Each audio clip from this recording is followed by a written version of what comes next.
जो बंदा ये कहे ना कि दुआ पता नहीं कबूल होगी या नहीं, उसकी कबूल ही नहीं होनी है, वो ना मांगे। यकीन चाहिए, वो बिलीफ चाहिए, वो यकीन साथ हो तो फिर दुआ अर्श तक जाती है।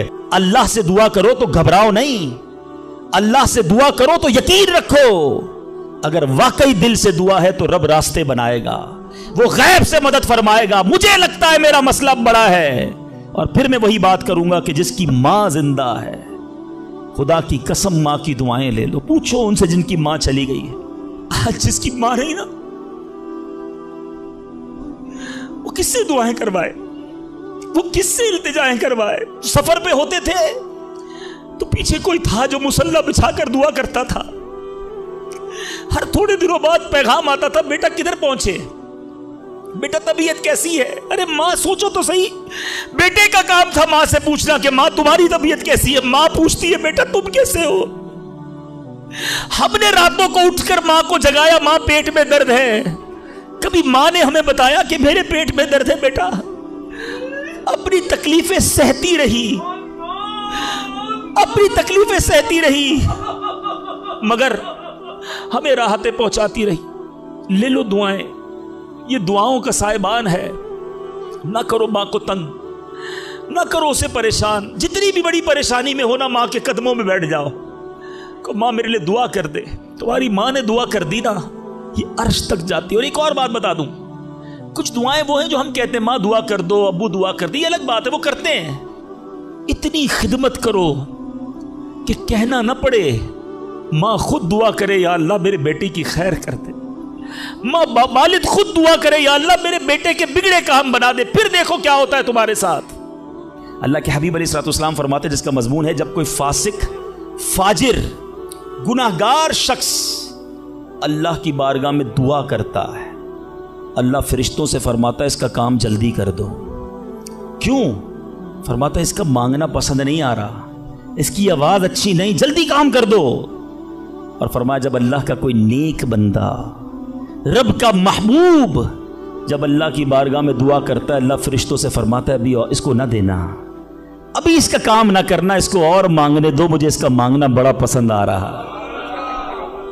मैं आपसे पूछता हूं खुदा की कसम, मैं जो मांगू वो मुझे मेरा रब दे दे, ये अच्छा है, या जिंदगी में एक दुआ मैं ऐसी करूं कि अल्लाह जिब्रील से कहे कि मेरे बंदे का काम न करना, इसको और मांगने दो, है मेरे फरिश्तों और मांगने दो, मुझे इसका मांगना बड़ा पसंद आ रहा है। काश जिंदगी में एक दुआ मुझे बताओ ना, मेरा रब ये कह दे कि मेरे बंदे की आवाज मुझे पसंद है, फिर तो मेरा काम हो गया ना, मेरे रब को मैं पसंद आ गया, इससे बड़ी क्या चीज है। मगर बदकिस्मती है उस शख्स के लिए जो अल्लाह की बारगाह में शिकवा करता है कि मेरा काम नहीं हो रहा, मेरी दुआ कबूल नहीं हो रही। जल्दी ना मचाया करो, अल्लाह पर भरोसा रखो। और अब आखिरी बात से और आपका क्लाउड क्लियर हो जाएगा। वो लोग जो कहते हैं पता नहीं मेरे मसले हल क्यों नहीं हो रहे, मैं अल्लाह की बारगाह में इतना दुआ करता हूं मसला हल नहीं होता। सुनो, अब मैं आपको एक लॉजिकली मिसाल देता हूं या अकली मिसाल देता हूं। आप वालिद हैं, आप में से बहुत सारे वालिद होंगे, कई बड़े भाई होंगे, आपने बच्चे पाले हैं या कई अभी भी बच्चे वाले हैं। मैं आपसे सवाल करता हूं, आपका छोटा बेटा हो, स्मॉल चाइल्ड, बीमार हो जाए, गला खराब, फ्लू है, शदीद खांसी, अब वो बच्चा आपसे जिद करे कि अब्बू जान मैंने आइसक्रीम खानी है, मैंने ठंडा शरबत पीना है, खांसी भी हो रही है, बताइए आप पिलाएंगे उसको? जवाब दीजिए। सब मना कर रहे हैं, नहीं पिलाएंगे ना। अच्छा, अब वो बच्चा रोना शुरू कर दे, आपके बिल्कुल सामने बैठे चीखे मार रहा है, रो रहा है, आपका एक दोस्त भी साथ बैठा है, वो अभी आया, देखा बच्चा रो रहा है आइसक्रीम के लिए, बाप कह रहा नहीं खिलाऊंगा। अब दोस्त क्या कहेगा, यार कैसे वालिद हो, बच्चा रो रहा है, खिला दो ना आइसक्रीम। उसको पता नहीं सारी बात, तो आप उसको क्या रिप्लाई देंगे? आप कहेंगे मैं वालिद हूं, मुझे पता है बच्चे को कब क्या देना है, अभी आइसक्रीम खिला दूंगा तो गला खराब हो जाएगा, ये और बीमार हो जाएगा, इसको आइसक्रीम देना इससे मोहब्बत नहीं है, दुश्मनी है। ऐसा ही है, जरा बात मेरे साथ रहिएगा। अब बड़ी दिल पर हाथ रखकर मेरी बात सुनना। तुम वालिद हो, तुम्हें पता है बच्चे को कब क्या देना है, मेरे खालिक को नहीं पता मुझे कब क्या देना है। हैं? मैं मांग रहा हूं या अल्लाह रोजी में बरकत दे, वो नहीं दे रहा। मैं मांग रहा हूं या अल्लाह औलाद दे, वो नहीं दे रहा। मैं गिड़गिड़ा रहा हूं या अल्लाह किराए के मकान में हूं, अपना मकान दे दे, वो नहीं दे रहा। ए मौला मैं फला मुल्क में जाना चाहता हूं, वीजे लगाना चाहता हूं, नहीं मिल रहे वीजा। अरे क्यों यकीन नहीं रखते? जितने इधर बैठे हो मैं आपसे पूछता हूं, कौन है जो ये कहता है मेरी मां मुझसे मोहब्बत नहीं करती? अरे मां तो वो हस्ती है जो अपने सुख कुर्बान करके हमें सुखी करती है। सारी रात हमारे लिए जागने वाली हमारी मां है। तो जो मां तकलीफ नहीं दे सकती, वो माओं से ज्यादा प्यार करने वाला कैसे हमारी दुआ कबूल नहीं करेगा? ये यकीन रख लो, अगर मैं मांग रहा हूं वो नहीं दे रहा तो वही मेरे लिए बेहतर है। मेरा काम नहीं हो रहा ना, वही मेरे लिए बेहतर है। जो औलाद के तमन्नाई है, नहीं मिल रही औलाद, यकीन कर लो कि मेरे लिए औलाद बेहतर नहीं। पूछो उन माँ बाप से जिनके बच्चे मार कर उन्हें घर से निकाल देते हैं। वो कहते हैं काश बच्चा पैदा ही ना होता, बेटे ने मारा है मुझे, बेटे ने घर से निकाल दिया। ऐसी औलाद नहीं दुनिया में। उन माँ बाप से पूछो, क्या पता आपके मुकद्दर में वैसी ही औलाद हो। और अल्लाह फरमा रहा है, अल्लाह करीम है, हमारे बारे में अच्छा फैसला किया कि हमें औलाद से महरूम रखा। ऐ मेरे बंदो, जब तुम्हें माँ बाप पर यकीन है कि वो बुरा फैसला नहीं करते, तो अपने खालिक पर यकीन कर लो। अब अगर ये सोच लोगे ना, तो आपकी लाइफ बड़ी पुरसुकून हो जाएगी। अब आप टेंशन में नहीं रहेंगे, दुआ करेंगे, काम हो गया तो भी अल्लाह का शुक्र, नहीं हुआ तो भी अल्लाह का शुक्र। मेरे लिए बेहतर था ना, अल्लाह ने इसलिए नहीं किया। यकीन कर लो अपने मालिक पर।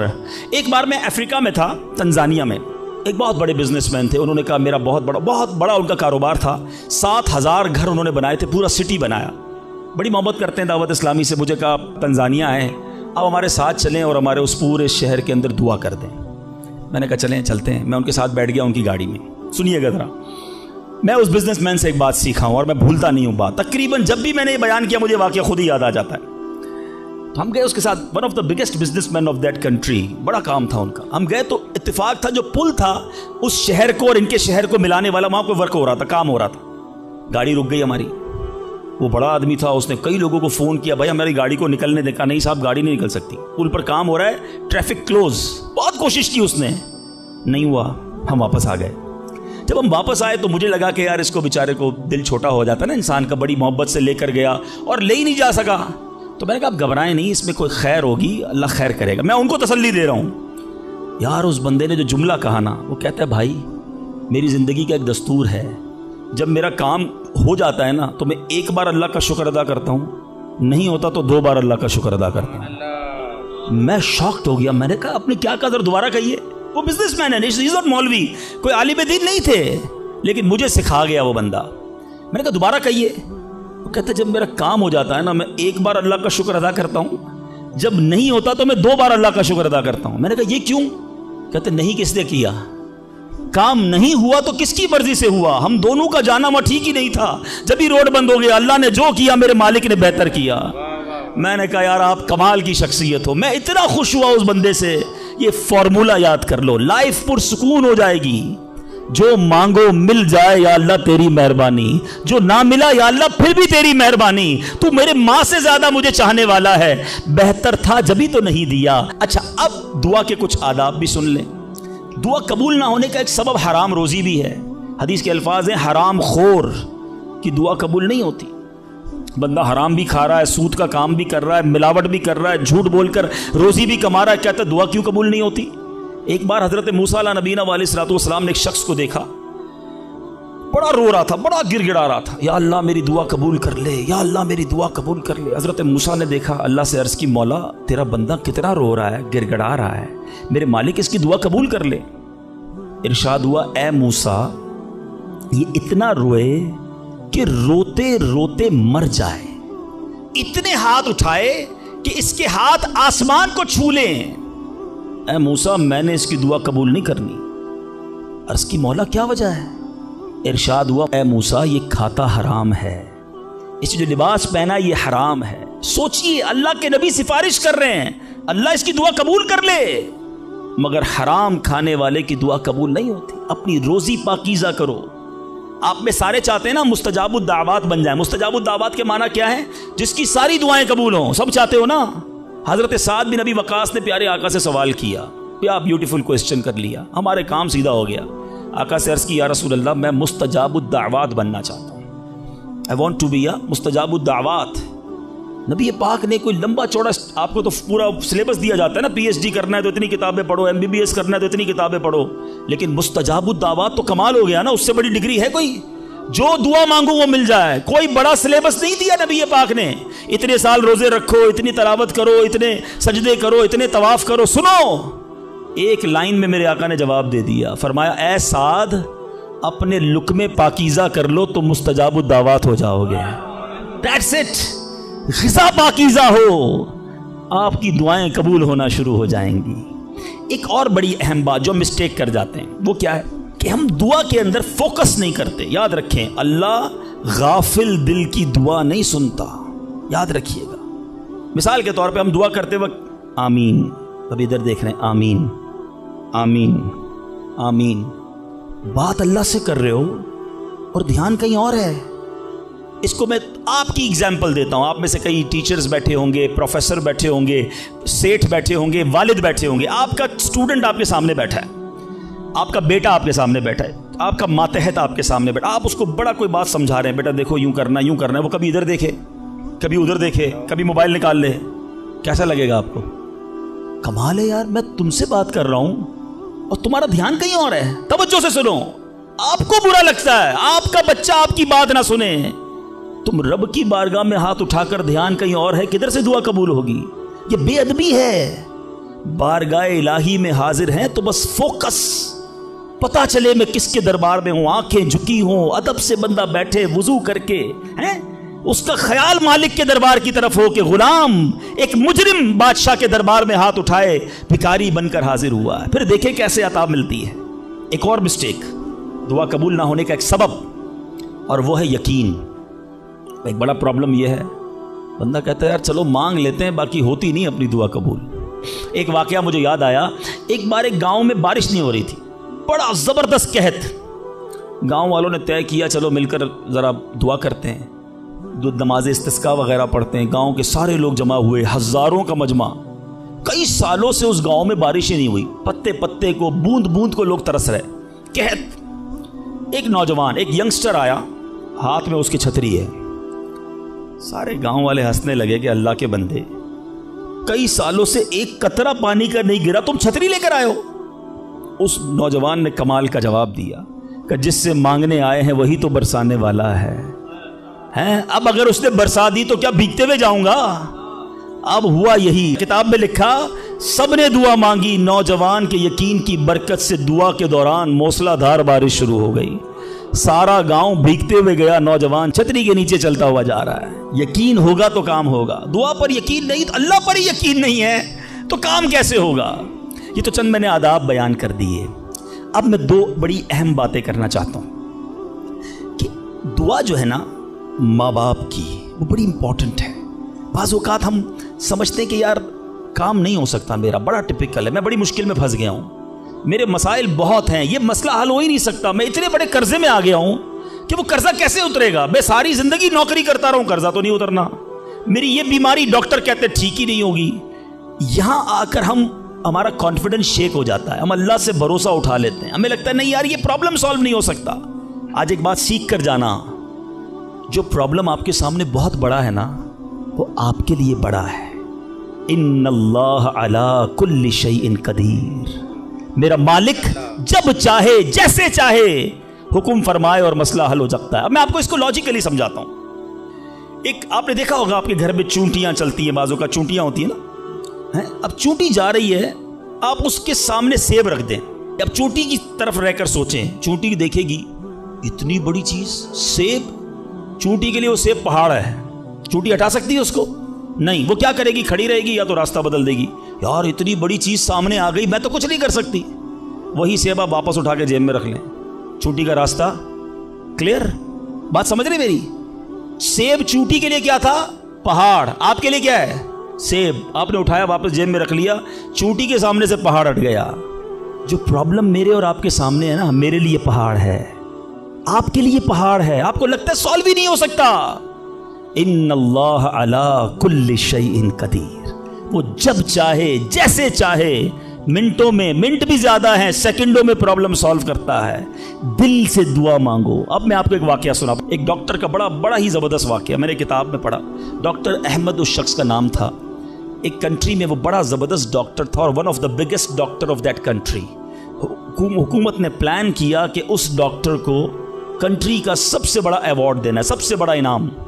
एक सेमिनार मुकर्रर किया गया, उसको एज अ स्पेशल गेस्ट मेहमान खुसूसी बुलाया गया। कहा दुनिया भर से लोग बुलाएंगे, पाकिस्तान के या उस मुल्क के बड़े लोग आएंगे, आपको गिफ्ट दिया जाएगा, आपको अवार्ड दिया जाएगा। डॉक्टर साहब बड़े खुश कि मेरे एजाज़ में इतनी बड़ी तकरीब। मिसाल देता हूँ, उनकी मंडे को तकरीब थी, संडे को उन्होंने फ़्लाइट बुक कर ली कैपिटल जाने के लिए, दारुल हुकूमत में जाने के लिए। संडे को जब फ़्लाइट टेक ऑफ होती है, बड़े खुश हैं डॉक्टर साहब के लाइफ टाइम एक ऐसा अवार्ड मुझे मिलने वाला है जो पूरी ज़िंदगी में नहीं मिला मुझे। फ़्लाइट टेक ऑफ हुई और जहाज़ जो है वो जैसे ही टेक ऑफ हुआ थोड़ी देर बाद मौसम ख़राब हो गया। जहाज़ में बड़े हिचकोले आने लगे, बड़ी घबराहट इनको हो गई। ऐसा लगा कि जहाज़ कहीं हादसे का शिकार ना हो जाए। कैप्टन ने ऐलान किया कि जहाज़ में कोई फ़नी ख़राबी है, मौसम भी बड़ा ख़राब है, हमें किसी छोटे से एयरपोर्ट पर जहाज़ उतारना पड़ेगा। उस जहाज़ को एक छोटे एयरपोर्ट पर खैरियत से लैंड करवाया गया। सब लोगों ने सुकून का सांस लिया। डॉक्टर साहब परेशान थे कि मुझे आज किसी सूरत भी कैपिटल दारुल हुकूमत पहुंचना है, कल अवार्ड मेरे लिए है, सारी दुनिया आनी है और मैं नहीं पहुंच सका। डॉक्टर साहब वेट करते रहे कि अब कब उड़ेगा। एयरपोर्ट के अमले ने कहा कि हुजूर आज जहाज़ नहीं उड़ सकता, ये जहाज़ में ऐसी ख़राबी है, हमारा एयरपोर्ट भी बहुत छोटा है, हमारे यहाँ कोई टेक्निकल स्टाफ नहीं है, ये कल हो सकेगा। डॉक्टर साहब कहे मैं मर जाऊँगा, बहुत बड़ा प्रॉब्लम हो जाएगा, मुझे कल बहुत बड़ा अवार्ड मिलना है, मुझे कैपिटल पहुँचना ज़रूरी है।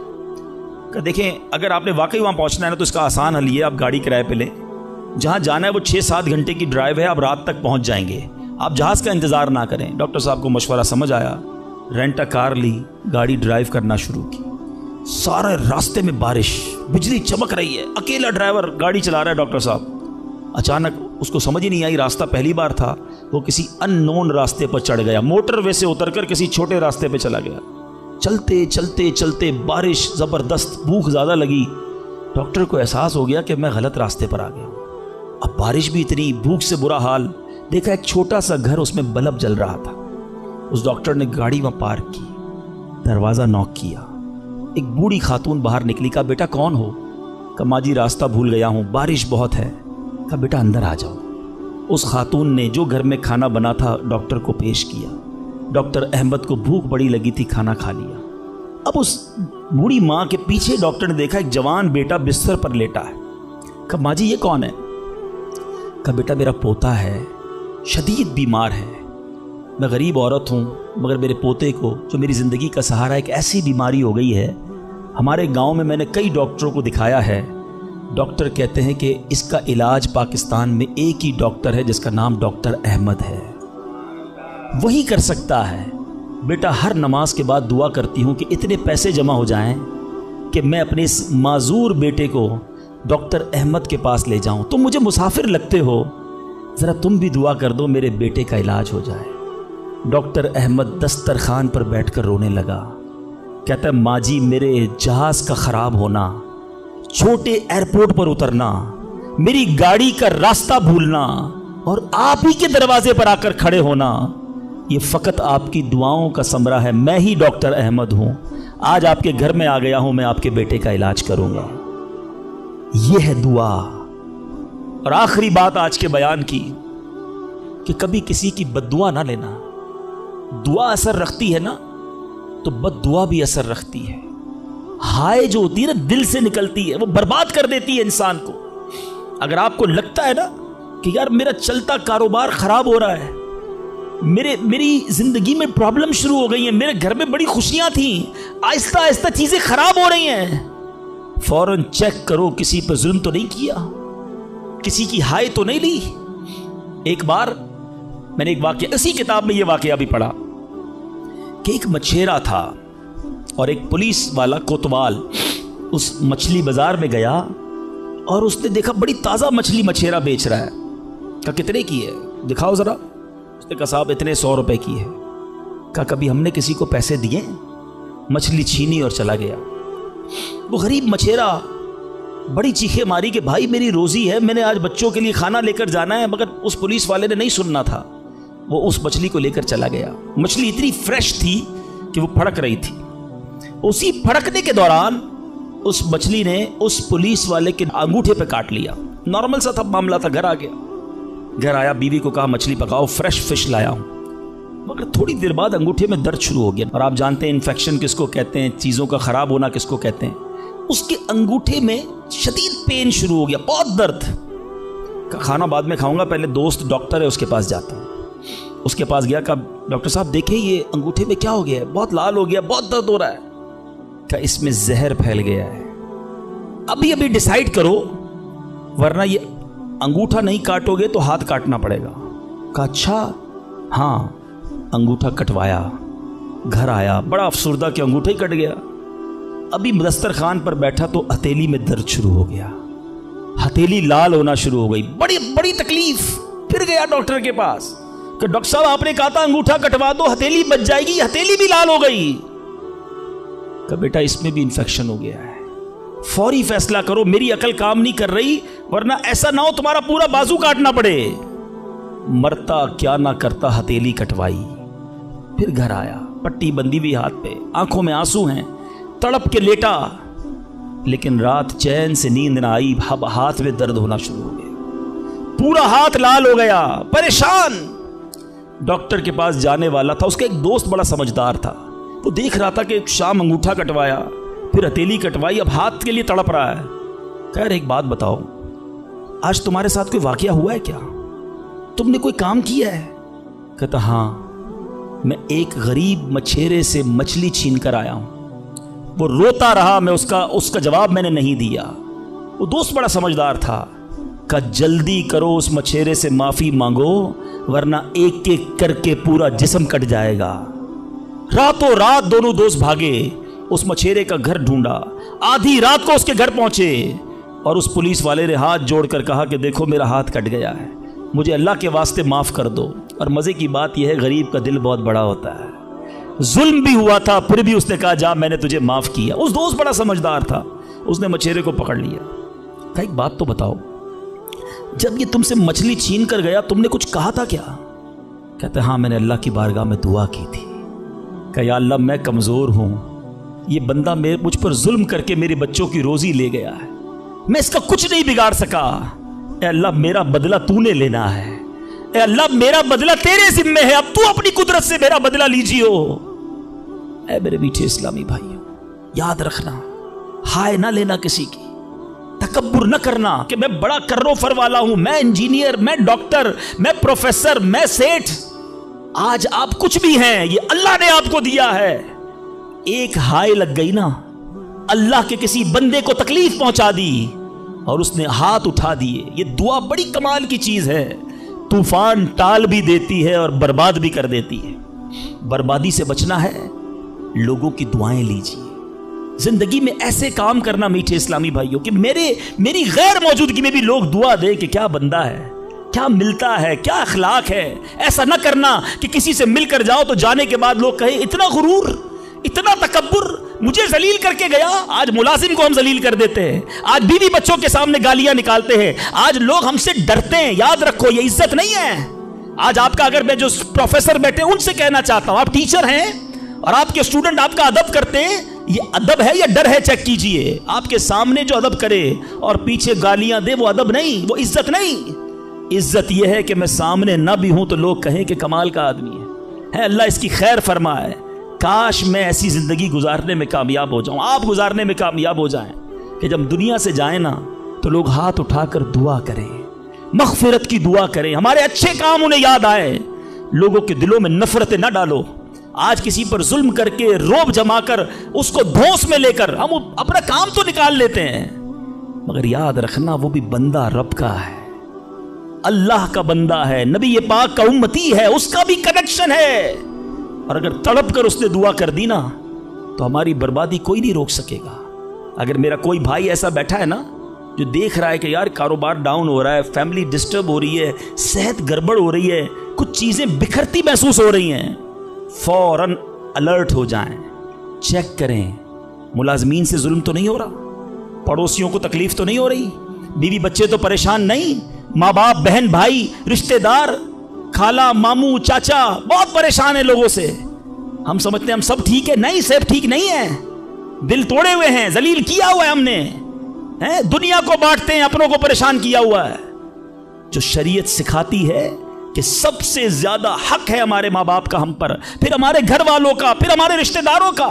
सारी दुनिया खुश है और रिश्तेदार परेशान है हमसे। तो है मेरे मीठे इस्लामी भाइयों, आज के इस मुख्तसर बयान में मैंने 2-3 एस्पेक्ट आपके सामने रखे हैं। इंपॉर्टेंस ऑफ दुआ, कितनी जरूरी है दुआ, कितनी बरकत वाली चीज है दुआ। घबराओ नहीं, मांगो अल्लाह से, डरो नहीं, कंजूसी नहीं करो, अदब से मांगो, फोकस के साथ मांगो, यकीन के साथ मांगो, जितना मांगना है मांगो।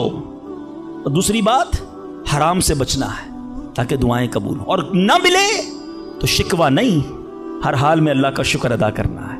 और आखिरी बात, हाय नहीं लेनी, तकलीफ नहीं पहुंचानी। अल्लाह ताला मुझे और आपको मुसलमानों का खैर खा बना दे, मुसलमानों के दिलों में खुशी दाखिल करने वाला बनाए। और यही दावत इस्लामी का मैसेज है। हम मिलाद मनाने जमा हुए हैं, नबी पाक के गोया मिलाद का महीना आ गया। क्या किया मेरे आका ने सारी जिंदगी? मोहब्बतें, प्यार, नरमी, शफकत, जानवरों के साथ अच्छा सलूक। अल्लाह के हबीब जानवरों पर जुल्म करने से मना करते, आज हम इंसानों पर जुल्म कर रहे हैं, आज लोगों पर लड़ाइयां कर रहे हैं, झगड़े कर रहे हैं। एक गलती माफ करने के लिए बंदा तैयार नहीं होता, कहता नहीं जनाब ईंट का जवाब पत्थर से दूंगा, इसने मुझे कैसे गाली निकाली, जानता नहीं मैं कौन हूं। भूल गए सलाम उस पर कि जिसने गालियां सुनकर दुआएं दी, सलाम उस पर कि जिसने खूह के प्यासों को कबाएं दी। हैं मेरे आका वो हैं जो गालियां सुनकर दुआएं देते, और हम कहते हैं नबी का उम्मती हूं, गुलाम हूं। कैसे गुलाम हो? लड़ाई झगड़े के लिए हर वक्त तैयार रहते हो। नहीं छोड़ूंगा, बदला लूंगा। खानदानी दुश्मनियां चल रही हैं, कई नस्लों से दुश्मनियां चल रही हैं। अल्लाह के बंदों क्या हो गया है? हम उस नबी के उम्मती हैं कि जिन्होंने कातिलाना हमला किया, अल्लाह के हबीब ने उन्हें भी माफ फरमा दिया, और हम माफ करने के लिए तैयार नहीं है। एक आखिरी रिवायत सुन लो, काश दिल में उतर जाए मेरी बात। अल्लाह के हबीब अलैहिस्सलातु वस्सलाम फरमाते, जिसका मजमून है, जो माफ नहीं करता उसे माफ नहीं किया जाएगा, और जो रहम नहीं करता उस पर भी रहम नहीं किया जाएगा। मर्जी है आपकी, ना करें माफ, करें दुश्मनियां, कयामत के दिन तैयार रहना, फिर हमें भी माफ नहीं किया जाएगा। बंदों को माफ करो, दरगुजर करो, और अल्लाह से दुआ करो, या अल्लाह मैं बंदा हूं, मैंने तेरी रिजा के लिए बंदे माफ कर दिए, तू तो खालिक है, तू मुझे माफ फरमा। शबे कदर की दुआ याद है? अल्लाहुम्मा इन्नका अफुव्वुन करीमुन तुहिब्बुल अफ़्वा फ़अफ़ु अन्नी। माना तो समझो क्या प्यारी दुआ है। अल्लाह तू करीम है, तू माफ करने वाला है, माफी को पसंद करता है, मुझे भी माफ कर दे। हैं अल्लाह को अर्ज कर रहे, अल्लाह तू माफी को पसंद करता है, खुद माफी देने के लिए तैयार नहीं है, ना मुलाजिम को, ना बीवी को, ना सास को, ना बहू को। लड़ाई झगड़े लगे हुए सबके। आज एक नियत कर लो, है मुसलमानों, आका के गुलामों, आज तक मुझे किसी ने भी सताया, दिल दुखाया, मैंने उसको माफ किया। कह दो मैंने माफ किया, दुश्मनियां खत्म। आगे बढ़कर खुद माफी मांग लो। आपको लगेगा यार गलती तो उसने की थी, मैं क्यों माफी मांगू, वो माफी मांगे। यही तो प्रॉब्लम है। दो दोस्त, दो रिश्तेदार, दो भाई 5-5, 10-10 साल से एक दूसरे से बात नहीं कर रहे, किस वजह से? वो माफी मांगे। एक सॉरी ने दो दोस्तों को गल पे बिठाया हुआ है, मियाँ बीवी अलग बैठे हुए, रिश्तेदार दूर है, क्यों? वो पहले माफी मांग ले, बस मैं माफी मांग लूंगा, मैं माफ कर दूंगा। अरे आप आगे बढ़ के माफी मांग लो ना।